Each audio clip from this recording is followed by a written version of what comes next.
बिस्मिल्लाहिर्रहमानिर्रहीम। अल्लाह ताला के पाक नाम से शुरू जो बड़ा मेहरबान नहायत रहम करने वाला है। अस्सलामु अलैकुम स्टूडेंट्स, मैं हूँ आपका teacher Mohammad Asim Nasar, second year ICS computer science के नेक्स्ट लेक्चर के साथ हाजिर हूँ। उम्मीद है स्टूडेंट आप 5 वक्त की नमाज़ अदा करते होंगे, कुरान पाक पढ़ के तर्जुमा पढ़ के फिर जो भी इल्म अल्लाह ताला आपको अता कर रहा है उस पर अमल करते होंगे इखलास के साथ। तकब्बुर इसमें नहीं होना चाहिए और ये इल्म जो है ये अल्लाह ताला की तरफ लेके जाए तो फिर ही इसका फ़ायदा है। ये बहस के लिए नहीं होना चाहिए कि जी मैं बहुत बड़ा आलिम हूँ, ऐसा नहीं। अब स्टूडेंट आज जो है आज हम चैप्टर नंबर 13 स्टार्ट कर रहे हैं। चैप्टर नंबर 12 में भी 11 में भी आपको जो मेन टॉपिक्स थे वो वाइट बोर्ड की मदद से भी समझाए गए और अब क्योंकि चैप्टर नंबर 13 स्टार्ट कर रहे हैं तो आज के लेक्चर में मैं इसका ओवरव्यू मेन पॉइंट आपको चैप्टर नंबर 13 का बता दूंगा, इसका लॉजिक बता दूंगा, इसकी वर्किंग समझा दूंगा।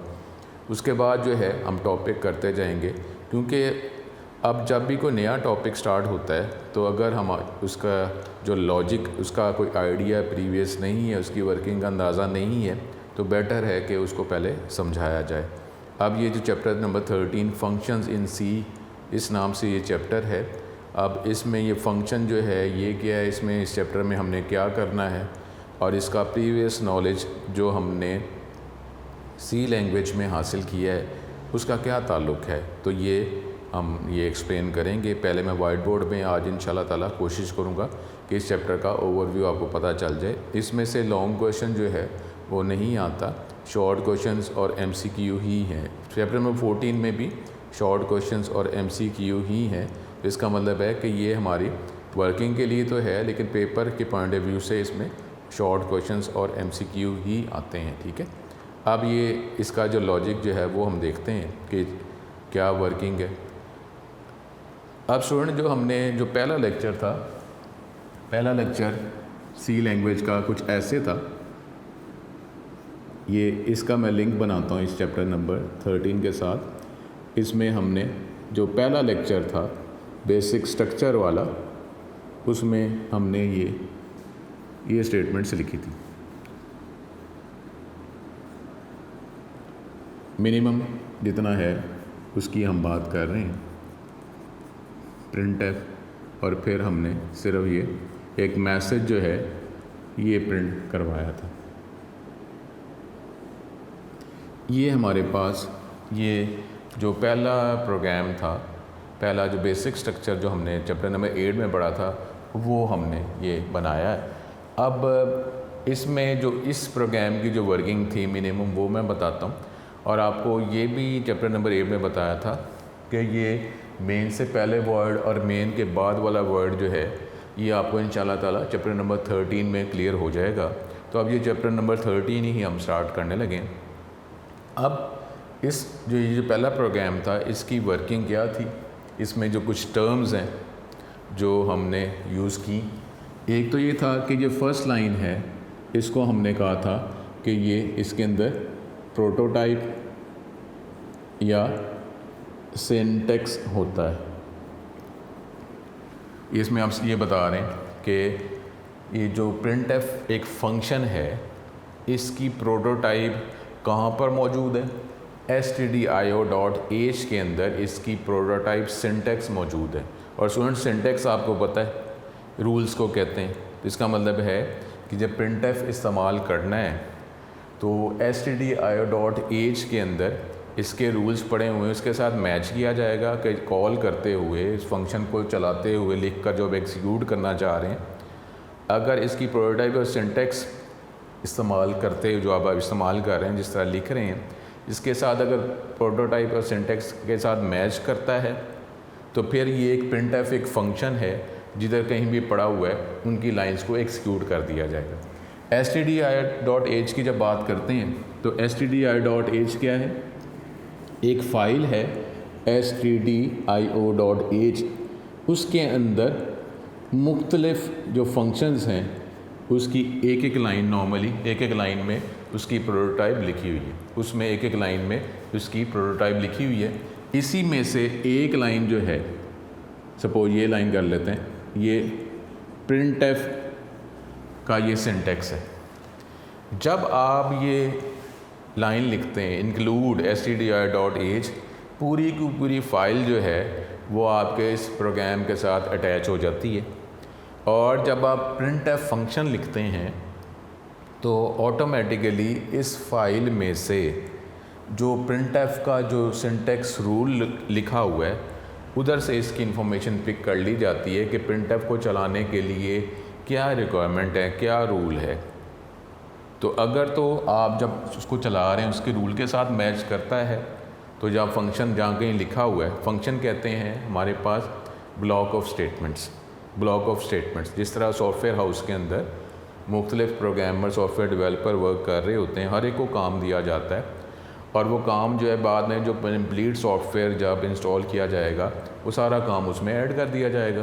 तो इसका मतलब है मुख्तलिफ जो डेवलपर जो हैं जो उनको टास्क असाइन किया जाता है उसके हवाले से सेट ऑफ जो स्टेटमेंट्स या ब्लॉक ऑफ स्टेटमेंट या प्रोग्राम्स छोटे छोटे जितने भी रिक्वायर्ड हैं जो टास्क के हवाले से बनाने पड़ते हैं वो बनाते हैं, एंड पे उसको अटैच कर लिया जाता है। अब यहाँ पर इनिशियली जो printf जो है ये एक फ़ंक्शन है और ये फ़ंक्शन की टाइप्स भी हम चैप्टर नंबर 13 में देखेंगे कि एक तो है कि जी pre defined function, standard functions जो पहले से मौजूद हैं, और एक जो प्रोग्रामर डेवलपर बनाएगा तो वो यूज़र डिफाइंड फंक्शन। अब printf जो है ये एक फ़ंक्शन है, ये कैसे पता चलता, हमने बात की थी पेरेंथेसिस के हवाले से। अब ये फ़ंक्शन जो है पहले से बना हुआ है, हमने नहीं बनाया हुआ। तो जब ये पहला प्रोग्राम था, जब आप printf फंक्शन को चलाने को कहा गया, आपने कहा तो फिर रूल्स जो है एक stdio.h फाइल है उसमें मुख्तलिफ फंक्शंस के नॉर्मली एक एक लाइन में रूल्स पड़े हुए हैं जो मैंने आपको दिखाया भी था। इधर सपोज़ ये printf का ये रूल है, इसके साथ मैच किया जाएगा कि जो आप कॉल कर रहे हैं तो अगर रूल्स के साथ मैच कर रहा है तो फिर ये जो प्रोग्राम जो है printf का एक प्रोग्राम है जो पहले से मौजूद है उसको चलाया जाएगा, जो कम्बिनेशन है डिफरेंट स्टेटमेंट्स का। अब वो प्रोग्राम किधर पड़ा हुआ है, ये जब हम लिखते हैं प्रोग्राम तो ये नाम नहीं होता, लेकिन cs.lib लाइब्रेरी फ़ाइल है। लाइब्रेरी फ़ाइल के अंदर बने बनाए फंक्शंस जो हैं उनकी सारी कोडिंग इसके अंदर मौजूद है। इसमें मुख्तलिफ जो है प्रोग्राम्स वो पड़े हुए। सपोज़ कर लेते हैं कि ये printf का एक जो प्रोग्राम जो पहले से पड़ा हुआ है। अब जब आप ये फंक्शन लिखते हैं, चलाते हैं, एग्जीक्यूट करने की कोशिश करते हैं, चलाना चाहते हैं, तो पहले ये एक फ़ाइल stdio.h के अंदर एक लाइन है printf का रूल, उसके साथ ये मैच किया जाता है कि सिंटेक्स जो है मैच कर रहा है चलाते हुए। और इसमें ये जो सिंटेक्स है इसमें हमने बात की थी ना printf के अंदर कितने पैरामीटर, हमने बात की थी कॉमा, इसमें तो कोई कॉमा नहीं, इसका मतलब है एक ही पैरामीटर जो है प्रोवाइड किया जा रहा है। यानी आप ये कह रहे हैं कि हेलो वर्ड जो है इसको प्रिंट करना है स्क्रीन पर, स्टैंडर्ड आउटपुट डिवाइस पे इसको प्रिंट करना है, एक स्ट्रिंग को, एक पैरामीटर आप बता रहे हैं।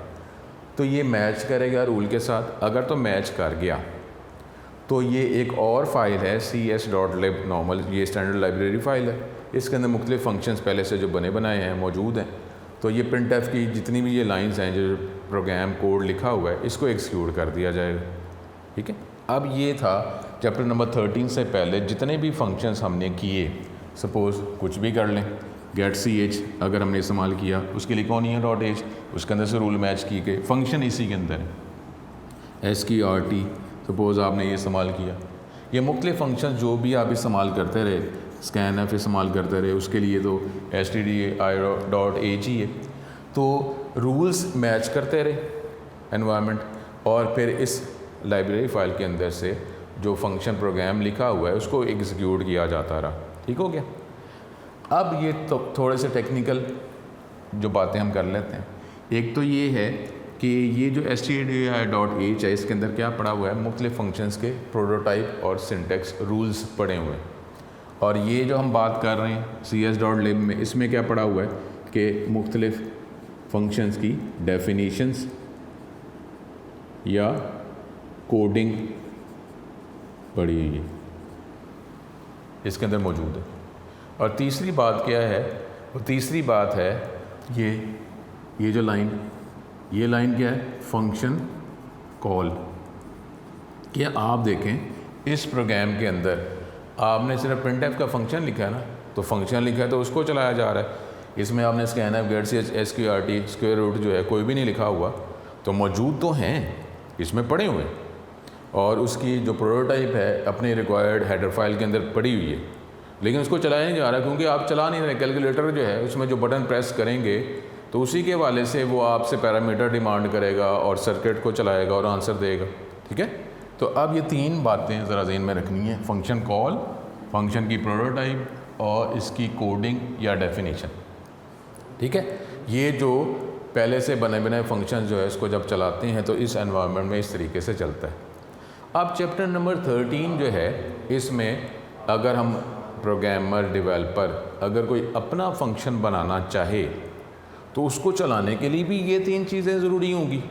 ठीक है, अब इधर क्या है, ये जो बेसिक स्ट्रक्चर जो पहला प्रोग्राम और चैप्टर नंबर 13 से जितने भी हमने प्रोग्राम पढ़े हैं लिखे हैं, इसमें तीन फाइलें काम कर रही थी। एक वो फाइल जो हमने टाइप की, ठीक है, सोर्स फाइल .c फाइल, फिर हेडर फाइल और लाइब्रेरी फाइल। ये तीन अलग अलग फाइलें हैं, मिल के काम इन्होंने किया और आपके प्रोग्राम का आंसर नज़र आया। ठीक हो गया।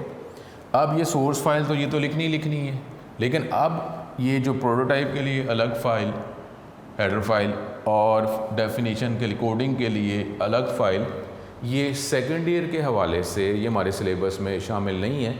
अगली डिग्री में ही अलग अलग फ़ाइलों में आप रूल्स और ये कोडिंग या डेफिनेशन लिख सकेंगे, लेकिन सेकेंड ईयर के हवाले से ये सारे काम जो है आप एक ही फ़ाइल में करेंगे। एक ही फ़ाइल के अंदर जो सोर्स फाइल है, सोर्स फाइल के अंदर ही आप प्रोटोटाइप बताएंगे, सोर्स फाइल के अंदर ही जो है आप इसकी कोडिंग जो है वो डेफिनेशन बताएंगे। ठीक है, तो ये चीज़ें अब हम यहाँ पे जब चैप्टर नंबर 13 के हवाले से जब हम फंक्शन बनाएंगे तो ये सारे काम हमें एक ही फ़ाइल में करने पड़ेंगे। अब वो कैसे? ठीक है, अब इसको देखते हैं। अब इसको अगर हम फंक्शन अपना बनाएंगे, ठीक है, अब इस साइड पे अगर मैं ये आपको बता रहा हूँ कि ये अगर इस फंक्शन हमने बनाना है, सपोज़ एक फ़ंक्शन में मिनिमम रख रहा हूँ, एक फ़ंक्शन हमने सपोज़ डिस्प्ले का एक फ़ंक्शन बना लेते हैं। ठीक है, अब इसके लिए क्या होगा, अभी ये मिनिमम मैं बता रहा हूँ, डिटेल में ये जितने भी टॉपिक हम पढ़ रहे हैं डिटेल में अभी हमने देखने हैं। मैं तो इस चैप्टर नंबर 13 का आपको ओवरव्यू प्रोवाइड कर रहा हूँ। ठीक है, यहाँ पे ये हम ख़त्म कर देते हैं। ये तो हमने इससे पहले जो प्रोग्राम बनाए चलाए वो इस वर्किंग के हवाले से चल रहे थे, लेकिन अब चैप्टर नंबर 13 के अंदर जब हम अपना फंक्शन ब्लॉक ऑफ कोड बना के उसको चलाना चाहें तो फिर हमें भी यही तीन बातें, प्रोटोटाइप, ये इसकी डेफिनेशन और कॉल जो है ये हमें सारा करना पड़ेगा, लिखना पड़ेगा एक ही फाइल में। अब सपोज़ करते हैं, अब अभी सिर्फ ये आपने ये तीन चीज़ें मैच करनी है। ठीक है, आगे डिटेल में हमारे पास आ जाएगा। अब इधर क्या है कि सपोज़ अगर आप डिस्प्ले के नाम का एक फ़ंक्शन बना रहे हैं तो आप ये देखें यहाँ पर कैसे लिखा जाएगा। सिर्फ हम ये तीन बातें मैच कर रहे हैं। सपोज़ ये, उसके बाद मैं मिनिमम रख रहा हूँ। इसमें आपने हेडर फाइल जो है वो अगर लिखते हैं आप वर्ड मेन, और इसके अंदर अब आप जो है ये एक डिस्प्ले का फंक्शन, और अभी फ़िलहाल मिनिमम रख रहे हैं, इसको हमने ख़त्म कर दिया। मैं आपको भी एक्सप्लेन करता हूँ। और इधर आपने सपोज़ मिनिमम रख के आपने ये प्रिंट कर दिया हेलो वर्ल्ड। हमने बात की थी कि जब फंक्शन बनाया फंक्शन उसको आप एग्जीक्यूट चलाना चाह रहे हैं या आप अपना फंक्शन बनाना चाह रहे हैं, ब्लॉक ऑफ कोड बनाना चाह रहे हैं और उसको एग्जीक्यूट करना चाह रहे हैं, तो ये तीन बातें आप पूरी करेंगे। सपोज़ इस पर हम लिख लेते हैं 1, ये हम लिख लेते हैं 2 और ये लिख देते हैं 3। ये तीन बातें आप पूरी करेंगे लेकिन सेकेंड ईयर के हवाले से ये 3 बातें जो है एक ही फ़ाइल में प्रोवाइड करेंगे। अभी तीनों बातें सिर्फ हम पूरी कर रहे हैं, ठीक है, डिटेल में कोई परेशान ना हो। ये अभी तो स्टार्ट है ना, ये तो अभी हम चैप्टर में ये सारे एग्जाम्पल से हमने करना है, लेकिन आज के लेक्चर मेन है, इस पर तवज्जो करें। अगर हम ये प्रोटोटाइप की बात करते हैं तो ये देखें, ये जो लाइन है ये हमने इसमें ये प्रोटोटाइप हमने लिख दी, यानी जो फंक्शन डिस्प्ले है। अब ये stdio के अंदर printf, ये अभी सेकेंड ईयर में इस फाइल को ओपन किया जा सकता है, मैंने आपको ओपन करके भी दिखाया था, लेकिन अभी ज़रा नॉलेज हमारा इतना नहीं है कि उसके ईच एंड एवरीथिंग जो वर्ड इसके अंदर लिखे हुए हैं हमें समझ आ जाए। लेकिन एक लाइन जो है ये उसी तरह की लाइन ये है, यहाँ पे हमने लिखी, यानी जो फंक्शन जिस तरह हमने rules for naming variable identifier की बात की थी, तो फंक्शन का नाम रखते हुए यही रूल्स फॉलो करने पड़ते हैं, ठीक है, कि 31 कैरेक्टर्स का ही होगा, ठीक। अब यहाँ पे हमने जो फंक्शन बनाना चाह रहे हैं उसका नाम हमने सपोज़ डिस्प्ले रखा है। अब ये जो पहली लाइन है ये क्या है, ये डिस्प्ले जो फंक्शन जो यूज़र डिफाइंड फंक्शन है, प्रोग्रामर डेवलपर बनाना चाह रहा है, उसका हमने रूल और प्रोटोटाइप ये लिखी, ठीक है। अभी इसको डिटेल में हम देखेंगे कि प्रोटोटाइप क्या होती है डिटेल में। उसके बाद हमने बात की इसकी कोडिंग या डेफिनेशन, तो ये यहाँ से लेकर यहाँ तक ये क्या है, ये इसकी कोडिंग और डेफिनेशन है। यानी हमने डिस्प्ले का जो फंक्शन है इसके अंदर सेट ऑफ स्टेटमेंट्स जो हम लिखना चाहें वो किस में लिखेंगे, इस ब्लॉक के अंदर। और तीसरा क्या था, फंक्शन कॉल। ये देखें, ये थर्ड जो है ये फंक्शन कॉल। अब हमने देखें सिर्फ 3 बातें मैच करनी है, रिपीट करता हूँ मैं। ये हमने जो अपना पहला बेसिक स्ट्रक्चर जो था उसमें printf का फंक्शन लिखा, जो हम चलाना चाह रहे हैं, एक्सिक्यूट करना चाहें, मैंने उसका नाम लिखा और जो पैरामीटर उसको देना था वो दिया, ठीक है। अभी ये यहाँ पे तो मैंने मिनिमम रखा है। ये फंक्शन और भी फंक्शंस हैं, लेकिन हमने क्योंकि printf ही चलाना चाह रहे हैं तो हमने printf जो है यही इसी फंक्शन का नाम लिखा पेरेंथेसिस में और ये सेमीकोलन लगा दिया, ये फंक्शन को हम एक्सिक्यूट करना चाह रहे हैं।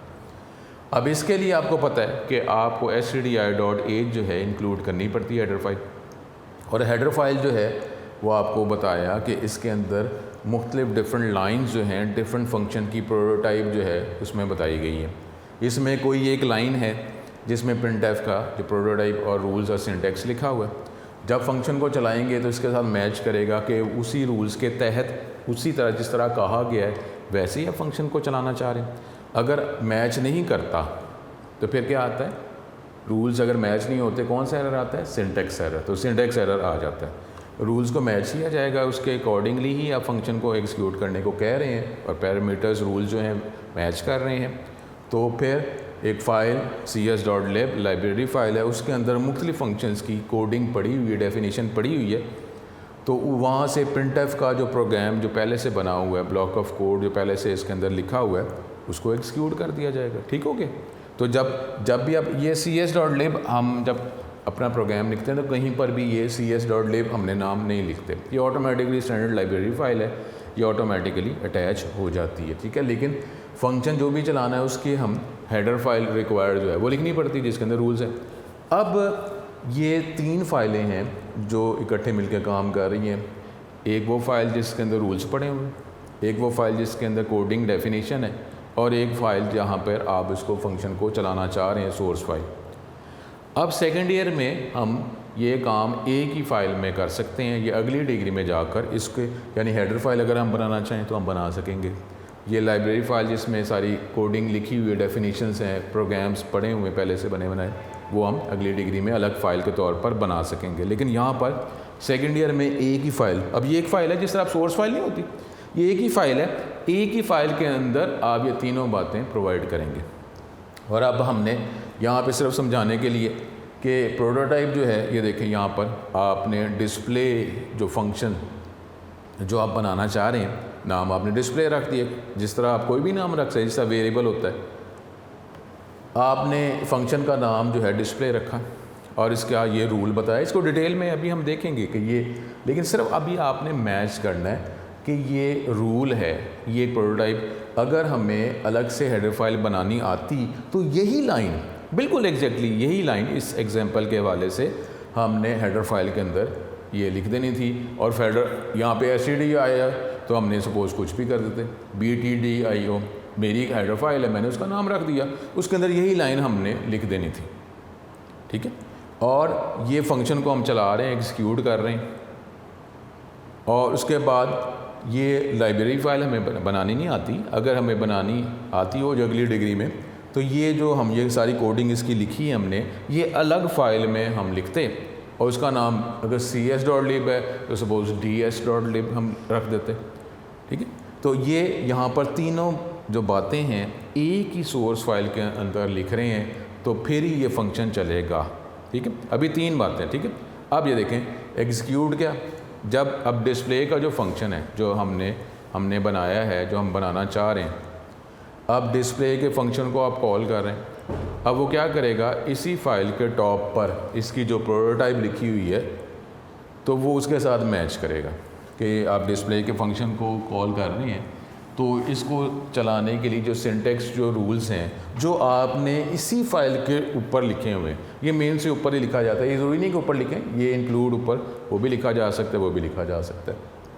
तो रूल्स जो हैं आपने इसी फाइल के ऊपर जो है वो लिख दिए। अगर इसके साथ भी रूल क्या है इसकी डिटेल में हमने देखना है, तो जब सिंटेक्स रूल मैच कर गए तो फिर अब कोडिंग ये डिस्प्ले का फंक्शन किधर पड़ा हुआ है, वो अलग फाइल में नहीं, वो हमने उसके नीचे ही लिखा हुआ है, ठीक है। अभी इसको देखेंगे कि नीचे ऊपर लिखा जा सकता है, लेकिन अभी इसको हमने मेन के बाद लिख दिया है। तो जब हम रूल मैच कर जाएगा तो फिर ये इसको एग्जीक्यूट करेगा, ये ब्लॉक, और ब्लॉक जो है इसमें क्या लिखा हुआ है, सिंपल आपने इसका अपना ही बनाया फंक्शन इस्तेमाल कर ली, सिंपल किया सिर्फ सिंपल, और आपको ये मैसेज प्रिंट कर देगा हेलो वर्ल्ड, ठीक है। अब अगर मैं ये दोबारा अगर लिख देता हूँ, प्रिंटफ भी तो बार बार लिख सकते हैं, अगर मैं ये दोबारा लिख देता हूँ तो फिर ये क्या करेगा, फंक्शन है, ठीक है, कैलकुलेटर के बटन्स हैं, जितना मर्ज़ी आप उसको एग्जीक्यूट करना चाहें प्रेस करते जाएंगे तो वो अपनी रिक्वायरमेंट के हवाले से एक सर्किट एवेल्यूएट होता रहेगा।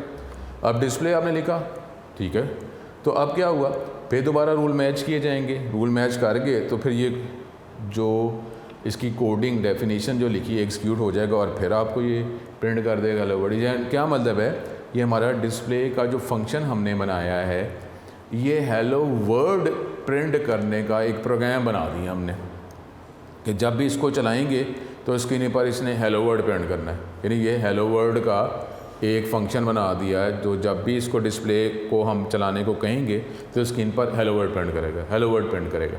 अब इससे क्या हुआ कि फ़ंक्शन एक दफ़ा जब बना देते हैं तो इसका फ़ायदा है कि रीयूजेबिलिटी आ जाती है ना। अब प्रिंटफ जो है एक फ़ंक्शन है बनाया जितना मर्ज़ी चलाएं। अब वो पैरामीटर्स जो है, कभी आप स्ट्रिंग प्रोवाइड करते हैं, कभी आप वेरिएबल प्रिंट करने को कहते हैं, कभी एक से ज़्यादा वेरिएबल्स को प्रिंट करने को कहते हैं, तो इसके हवाले से जो है मुख्तलिफ तरह के फंक्शंस बनाए जा सकते हैं, उसके रूल चेंज करके उसको एग्जीक्यूट किया जा सकता है। ठीक हो क्या, क्लियर मेरा ख्याल है हो गया होगा। अब चैप्टर नंबर 13 के अंदर हम इसी तरीके से मुख्तलिफ तरीक़ों से फंक्शंस बनाए कैसे जाते हैं और उसके रूल्स क्या हैं, रूल्स को डिफरेंट अगर बताना है, रूल्स डिफरेंट हो सकते हैं ना, सेम तो रूल नहीं है, तो फिर वो कैसे बताते हैं। और बाकी जो वेरिएबल्स जो हैं वो जब पैरामीटर के तौर पर आप जैसे देखें स्क्वायर रूट है, जो भी आप वैल्यू प्रोवाइड करते हैं, जो वैल्यू प्रोवाइड करते हैं उसका वो अंडर स्क्वायर रूट निकाल के फंक्शन आपको रिटर्न करता है। तो इस तरीके से हम कोई पैरामीटर दें तो वो उसको कैलकुलेट करके हमें प्रोसेस करके जवाब दें। एक पैरामीटर दे दें, 2 दे दें, 3 दे दें, ऐड करना है तो 2 पैरामीटर्स हैं, ठीक है। तो इस तरीके से ये जो हमारा फंक्शन है, अभी फ़िलहाल ये इसकी प्रोटोटाइप में क्या लिखा हुआ है कि ये कोई भी पैरामीटर भी डिमांड नहीं कर रहा, यानी इसी वजह से देखें आपने डिस्प्ले को कॉल करते हुए पैरेंथेसिस एम्प्टी है, कोई भी पैरामीटर इसको प्रोवाइड नहीं कर रहे।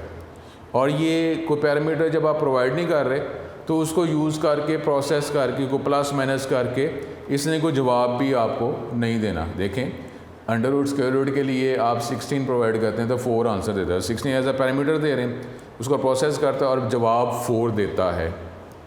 लेकिन ये जो डिस्प्ले का जो फंक्शन है इसको कॉल करते हुए आप पैरामीटर भी कोई नहीं दे रहे, आपको पता है पैरेंथेसिस में देते हैं, और ना ही इसने कैलकुलेट करके कुछ हमें जवाब देना है, ये सिर्फ एक मैसेज ही प्रिंट कर रहा है, ठीक है। और मैसेज जो है फिक्स है, ये नहीं है कि जो हम कहें वो प्रिंट करें। जब भी डिस्प्ले को कॉल करेंगे इसने हेलो वर्ड ही प्रिंट करना है। ठीक हो गया। तो अब जो है ये हमारे पास टॉपिक था जो चैप्टर नंबर 13 और फंक्शंस के अंदर जो हमने मेन लॉजिक जो है ये चीज़ें हमने पूरी करनी है। तो ये टर्म लिख दी हैं, प्रोटोटाइप, सिंटेक्स, डेफिनीशन, ठीक है, ये हमने लिख दिया, और फंक्शन कॉल। तो ये चीज़ें हम प्रोवाइड करेंगे। और फिर आगे हमने पैरामीटर देने हैं। तो पैरामीटर देने हैं कि जी कोई वैल्यू लेके जाए, उसको प्रोसेस करे, आंसर दे, तो फिर ये कैसे चलता है। ठीक है। तो ये अब सेकेंड ईयर के वाले से जितना नॉलेज है तो ये तीनों बातें, प्रोटोटाइप, डेफिनीशन और कॉल जो है वो आप एक ही फाइल में लिखेंगे। ये एक ही फाइल जैसे आप टाइप करते हैं, ठीक है, जैसे आप टाइप करते हैं, जैसे आपने प्रोग्राम टाइप करते रहे तो ये इसी तरह टाइप करेंगे, लेकिन फंक्शन चलाते हुए ये तीनों बातें हम एक ही फाइल में बताएंगे। ये ऊपर जो है जो भी फंक्शन हम बनाएंगे इसके प्रोटोटाइप रूल्स लिख देंगे, और जो फंक्शंस जो इसकी कोडिंग जो है वो मेन के बाद नॉर्मली मेन से पहले भी लिखी जा सकती है। तो आप उसके बाद ब्लॉक बना बना के ये फंक्शन नीचे नीचे नीचे नीचे लिखते जाएंगे, और ये इसमें क्या हो जाएगा, रीयूजेबिलिटी आ जाएगी कि एक दफ़ा आपने फंक्शन बना दिए, कैलकुलेटर के जो मुख्तलिफ बटन्स हैं वो बन गए हुए हैं। अब आप डिफरेंट पैरामीटर्स देते हैं, वो जो बटन प्रेस करते हैं तो वो प्रोसेस करके आपको आंसर पैरामीटर के हवाले से डिफरेंट देता रहता है। लेकिन कैलकुलेटर के जो बटन्स हैं वो फंक्शनैलिटी वो तो कैलकुलेटर में मौजूद है ना, वैल्यू चेंज होगी, पैरामीटर चेंज होगा तो आप जो है वो फंक्शनैलिटी जो है गेट कर सकते हैं। इसका मतलब है कैलकुलेटर जो है मुख्तलिफ फंक्शंस का कम्बिनेशन है। एक जो मॉडल है उसमें अगर 50 फंक्शन है, इसका मतलब है 50 फंक्शन की एक किस्म की लाइब्रेरी सी बनी हुई है। आप जब उसको चलाना चाहें, पैरामीटर चेंज कर दें तो आप ये 50 जो है ये काम कैलकुलेटर की मदद से कर सकते हैं। अब एक कैलकुलेटर है, अगर उसमें 100 फंक्शंस मौजूद हैं तो 100 काम वो कैलकुलेटर आपको प्रोवाइड करके दे रहा है। पैरामीटर चेंज करें तो वो आप 100 काम कर सकते हैं। पैरामीटर गेट करेगा और प्रोसेसिंग करके उसके मुताबिक आंसर दे देगा। अब इसी तरीके से फंक्शंस जो हैं जो बनाए जाते हैं उसकी भी लाइब्रेरी बनाई जाती है, लेकिन यहाँ पर चैप्टर नंबर 13 में लाइब्रेरी वाली बात नहीं होगी। हम इसी प्रोग्राम के आखिर में ही ये फंक्शंस लिखते जाएंगे। ये हमें आइडिया है ना, ठीक है, लॉजिक तो ये रहेगा। बाद में जब हम अगली डिग्री में हमें बता दिया जाएगा तो ये सारी जो कोडिंग जो है हम एक लाइब्रेरी फ़ाइल अपनी बना लेंगे, उसके अंदर ये सारी कोडिंग लिख देंगे, और प्रोटोटाइप हमने यहीं पे टॉप पे लिखी है तो इस तरीके से हम अपनी हेडर फाइल बना देंगे। तो फिर जो है उसको अटैच कर देंगे अपने प्रोजेक्ट के साथ, तो हेडर फाइल अटैच होगी, लाइब्रेरी फाइल अटैच होगी, तो उसको आप चला सकते हैं। ठीक है, तो ये मिनिमम था, और मेरा ख्याल है कि आपको क्लियर हो गया होगा कि जब भी चलाएंगे तो इसने हेलो वर्ड प्रिंट करते रहना है। अभी सिंपल कि ये डिस्प्ले की प्रोटोटाइप का मतलब ये है कि इससे पहले अगर वर्ड लिखते हैं तो उसका मतलब है कि ये फंक्शन रिटर्न कुछ नहीं कर रहा, कोई गेट करके कोई प्रोसेस करके जवाब कुछ नहीं दे रहा। डिस्प्ले के बाद जो वर्ड लिखा जाता है उसका मतलब है कि ये पैरामीटर भी कोई भी एक्सेप्ट नहीं कर रहा। ये देख लें, पैरेंथेसिस खाली है। क्लियर स्क्रीन जो है, क्लियर स्क्रीन को कोई आप पैरामीटर देते हैं? कोई भी नहीं देते, इस तरह लिखते हैं ना। इसका मतलब है इसको चलाते हुए पैरामीटर नहीं देना। एक एक्शन परफॉर्म करता है, ये स्क्रीन आउटपुट स्क्रीन को क्लियर कर देता है, लेकिन कोई प्रोसेस करके कोई जवाब आपको रिटर्न नहीं करता। एक एक्शन है वो परफॉर्म करता है। तो यही देख लें कि डिस्प्ले तकरीबन वैसा ही है, कोई पैरामीटर डिमांड नहीं कर रहा, लेकिन ये एक्शन क्या परफॉर्म कर रहा है कि स्क्रीन पर ये हेलो वर्ड प्रिंट कर रहा है। ठीक है, तो ये देखें इस तरीके से इसको काम किया जा सकता है। अब आगे इसकी जो चैप्टर नंबर 13 की जो थ्योरी है उसको देखते हैं, और फिर ये टॉपिक सारे जो हैं वो हम देखते जाएंगे। ठीक है, तो ये आपको मैं प्रैक्टिकली करके भी बताऊंगा। अपने टॉपिक जो है उसकी तरफ चलते हैं, तो ठीक है, तो साथ साथ रहें। तो ये मैं अब आपको टेक्स्ट बुक के वाले से और नोट्स के वाले से हम पढ़ते हैं। अब स्टूडेंट जो है, क्योंकि ये लेक्चर जो है ये इसकी हम डिटेल में आगे मज़ीद इसी में बात कर लेते हैं, उसके बाद जो है फिर वो थ्योरी जो है प्रॉपर्ली हम स्टार्ट कर देंगे। अब इसमें डेफिनीशन के हवाले से बात कर लेते हैं। ये जो डेफिनीशन है इसमें मज़ीद पहली लाइन जो है वो रिप्रेजेंट करती है हेडर को। ठीक है, डेफिनीशन की जो पहली लाइन है उसको कहा जाता है हेडर। और अगर आप थोड़ा सा गौर करें कि ये हेडर और प्रोटोटाइप मैच कर रही है। जो हमने टीचर से पढ़ा और वो बहुत अच्छे टीचर थे, बहुत क्वालिफाइड टीचर थे। उनसे पढ़ा तो वो इंस्टीट्यूट जहाँ से मैंने पढ़ा है वहाँ पे मेन टीचर थे, सबसे क्वालिफाइड टीचर थे, जो सी लैंग्वेज जो है वो प्योरली एक लॉजिक के तहत पढ़ाते थे। बहुत उनके मतलब पूरा लॉजिक एक्सप्लेन करते थे। उनकी क्लास में बैठने के लिए खैर पावर भी चाहिए होती थी कि आपको समझ भी आ रही हो, फिर ही फ़ायदा। एक टीचर अगर अच्छे हैं, उनके पास नॉलेज ज़्यादा है और स्टूडेंट जो हैं वो अगर अल्लाह करम करे, अगर सुभान अल्लाह हैं, तो वो नॉलेज टीचर के पास तो देने के लिए है, लेकिन वो गैटी कोई नहीं करना चाह रहा, वो गैटी कर ही नहीं ना, मेहनत कर ही ना, तो फिर फ़ायदा नहीं। इसी तरीके से अगर अल्लाह ना करे, अगर स्टूडेंट इंटेलिजेंट है और टीचर के पास नॉलेज नहीं है अगर प्रोवाइड करने के लिए, तो फिर भी मसला है। तो वो टीचर बहुत अच्छे थे। तो वो उन्होंने ये बात भी बताई थी जो अभी मुझे याद है कि आपने जब ये लिखना है ना, देखें ये लाइन वैसी ही है, वैसी ही है ना जैसा ये लिखा हुआ है, सिर्फ फ़र्क किसका है, इस सेमीकोलन का ना। तो कहते थे कि ये लाइन टाइप नहीं कर दो, ये कॉपी कर लो, ये लाइन यहाँ से कॉपी कर दो। कॉपी करोगे वही लिखा हुआ है ना लफ्ज़, सिर्फ आखिर में इधर सेमीकोलन नहीं होता, उधर सेमीकोलन लगाया हुआ है इस तरह। क्योंकि देखें जितनी ज़्यादा टाइपिंग करेंगे ना उतनी टाइपिंग का एरर हो सकता है। इधर मैंने कुछ और लिखा, उधर कहीं और लिखा गया। तो ये एक तरीका था। तो इंशाल्लाह हमारी यही फिर बेस बनी हुई है कि आप इसको कॉपी करें, यहाँ लिखें, और सेमीकोलन लिखा हुआ है तो सेमीकोलन ख़त्म कर दें, या इसको उधर कॉपी कर दें तो आखिर में सेमीकोलन लगा दें। देख लें वैसी ही लाइन है, सेम ही लाइन है, सिर्फ वही निशान सेमीकोलन का ही फ़र्क है ना। तो ये देख लें। अब डेफिनेशन के अंदर जो पहली लाइन है उसको कहते हैं हेडर, और ये हेडर जो है ये प्रोटोटाइप के साथ ही मैच कर रही होती है। उधर सेमीकोलन लगाना होता है, इधर नहीं लगाना होता, ठीक है। अब आपको वैसे माइंड में रख लें, इंक्लूड जो है इसके आगे सेमीकोलन नहीं लगते, लेकिन अब ये जो प्रोटोटाइप है, जो भी फंक्शंस हम बनाएंगे उसकी प्रोटोटाइप के आगे सेमीकोलन लगेगा, ठीक है। ये बात ज़रा जहन में आपने रखनी है। और ये अब जब वेरिएबल पैरामीटर पास करने हैं तो फिर क्या होगा, यहाँ पे अगर हम ये अभी परेशान ना हो, ये आगे डिटेल में सारा हमने पढ़ना है। अगर हम कोई पैरामीटर आप पास करना चाह रहे हैं, ये आपने एक वेरिएबल बनाया मेन के ब्लॉक में, अगर आप यहाँ पे प्रिंट करेंगे ना इसको ए को, तो ये एक्सेसिबल नहीं है, क्योंकि इसको ये एक लोकल वेरिएबल है, इसकी लाइव ज़िंदगी ये ब्रेसेस ही है, ये ब्रैकेट ही है। इस जैसे ही ये ब्रेसेस ख़त्म हुई, आपका कंट्रोल यहाँ आया तो उसकी लाइफ ख़त्म हो चुकी है, वो एक्सेस नहीं किया जा सकता। तो हम ये पैरामीटर के तौर पर देंगे किस, अभी मैं ये कर नहीं रहा, ठीक है। यहाँ पे सपोज़ अगर ए दे देंगे ना, तो इसकी वैल्यू जो है उधर पास कर दी जाएगी और फिर जो है उसको हम रिसीव करेंगे। लेकिन ये जो है इसको अभी हम इग्नोर कर रहे हैं ताकि मिनिमम रख के ही जो है वो हम बात करें, ठीक है। मैं रिपीट करता हूँ कि आज जो हमने किया, आज का जो लेक्चर, पहला जो प्रोग्राम था बेसिक स्ट्रक्चर, उसमें प्रिंटफ को हमने एग्जीक्यूट किया था फंक्शन को। अब उसके लिए हमें stdio.h लिखनी पड़ी, और stdio.h एक अलग फ़ाइल है, उसमें मुख्तलिफ़ फंक्शंस के रूल्स पड़े हुए हैं। तो वो जब उसको इंक्लूड किया जाता है वो आपकी सोर्स फाइल के साथ अटैच हो जाती है। तो कंपाइलर को सारे जितने भी इसके अंदर फंक्शंस की रूल्स लिखे हुए हैं उसकी अंडरस्टैंडिंग हो जाती है। प्रिंटफ जब चलाते हैं उसके साथ मैच किया जाता है रूल के साथ, और जब मैच कर जाता है पैरामीटर अगर चाहिए, प्रिंटफ जो है आप इस तरह नहीं लिख सकते, प्रिंटफ जो है इस तरह नहीं लिखा जा सकता कि आप पैरामीटर दे ही नहीं, क्योंकि प्रिंट का काम है स्क्रीन पर प्रिंट करना। तो आप क्या प्रिंट करा रहे हैं, कुछ बता तो रहे ही नहीं कि इसको प्रिंट करना है। तो ये इस तरह लिखेंगे तो एरर आ जाएगा, क्योंकि ऐसा कोई रूल उसके अंदर हेडर फाइल में मौजूद नहीं है, ये नहीं लिख सकते। क्लियर स्क्रीन को पैरामीटर देंगे तो वो एरर आता है, सिंटैक्स एरर आता है। तो अब ये रूल्स मैच करेगा, अगर रूल्स मैच कर जाते हैं, सिंटैक्स मैच कर जाता है, तो फिर एक लाइब्रेरी फ़ाइल है उसके अंदर मुख्तलिफ़ फंक्शंस पड़े हुए बने बनाए, उसमें से प्रिंटफ का जो प्रोग्राम लिखा हुआ है उसको चला दिया जाता है।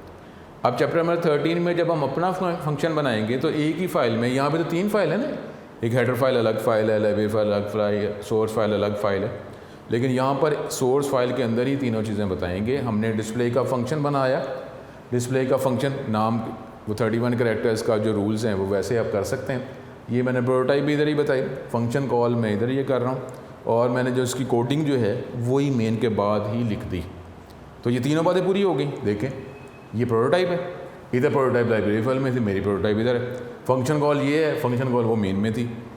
कोडिंग अलग फाइल में थी, मैंने नीचे ही लिख दी। बातें तो पूरी हो गई ना, ठीक है। तो इसको आप इसके साथ मैच करें और ये आगे जो है फिर अगले लेक्चर में जाके इसकी सारे टॉपिक की डिटेल जो है वो हम पढ़ते रहते हैं। और फंक्शन बनाने का फ़ायदा रीयूजेबिलिटी, ये भी फ़ायदा है। और मुख्तलिफ प्रोग्रामर्स फंक्शन बनाते जा रहे हैं, एंड पे वो सारे प्रोग्रामर्स की जितनी भी वर्किंग है वो अटैच कर ली जाएगी, तो एक कंप्लीट सॉफ्टवेयर जो है प्रोजेक्ट बन जाएगा। तो ये हमारे पास जो है ये आज का लेक्चर, इसके आप इसको देखें, थ्योरी है। तो सारे टॉपिक्स हमने आगे इसको एक्सप्लेन करना है, ठीक है। आपसे दोबारा अगले लेक्चर में मुलाकात होती है। अस्सलाम वालेकुम।